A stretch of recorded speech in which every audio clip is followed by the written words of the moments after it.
Atrial fibrillation, or AF, is the commonest heart rhythm problem in the world because it's linked to aging, and it's where the electrics in the top chambers of the heart become chaotic, and that results in lots of rapid signals being sent to the bottom chambers of the heart, and that causes the heart to race, often causes palpitations and shortness of breath and tiredness.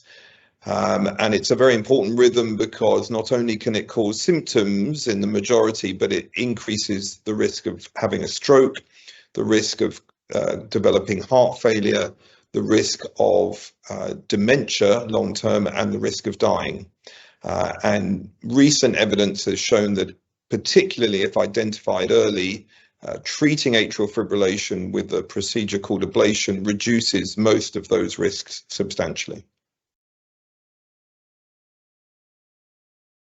Yes, there are different classifications, but for most people, we talk about 3 types of AF, or maybe 4.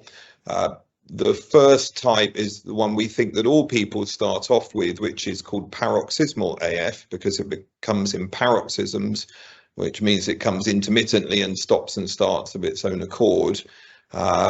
Some people do not recognize that phase, and over time, because AF is a progressive condition, the episodes get longer, the gaps in between get shorter, and the duration of each episode becomes longer, and the burden increases, and then eventually you develop persistent AF.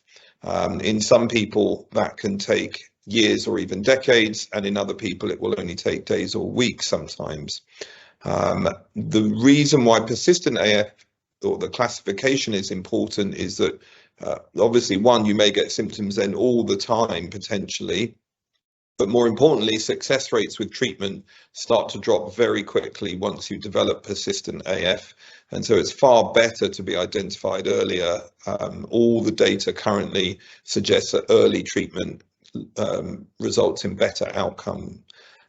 If AF is left and you have it for more than a year, then it's classified as long-standing persistent AF, and then success rates with treatment are substantially lower. The last classification is permanent AF, and that's when you have persistent AF, but both you and your doctor have decided that you're not going to make any effort or any more effort to try and restore and maintain normal rhythm. So AF is commonly associated with rapid irregular palpitation, breathlessness and tiredness or lethargy, and particularly when exercising. If you're young and you like to exercise vigorously, then you may find that your fitness levels are substantially reduced. It can cause chest pain, particularly when the heart rate is fast, and occasionally it can cause low blood pressure and for people to collapse and lose consciousness, but that's not common. Importantly, though, up to a quarter of people have no symptoms, and then there is a risk that the way you find out you have AF is either because you develop heart failure and need to be rushed to hospital, or by having a stroke, sadly, and that's why a lack of symptoms can sometimes be very problematic. So there are numerous risk factors for developing AF. Age is the principal risk factor, but there are many others, including structural abnormalities in the heart, so things like valve disease and coronary artery disease, or furring of the arteries. High blood pressure is one of the commonest risk factors. Alcohol consumption is very important.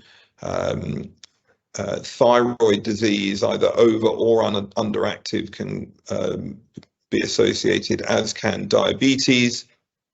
And it is also commonly precipitated by recent surgery or chest infections, infections of any type, but in particular chest infections and pneumonia.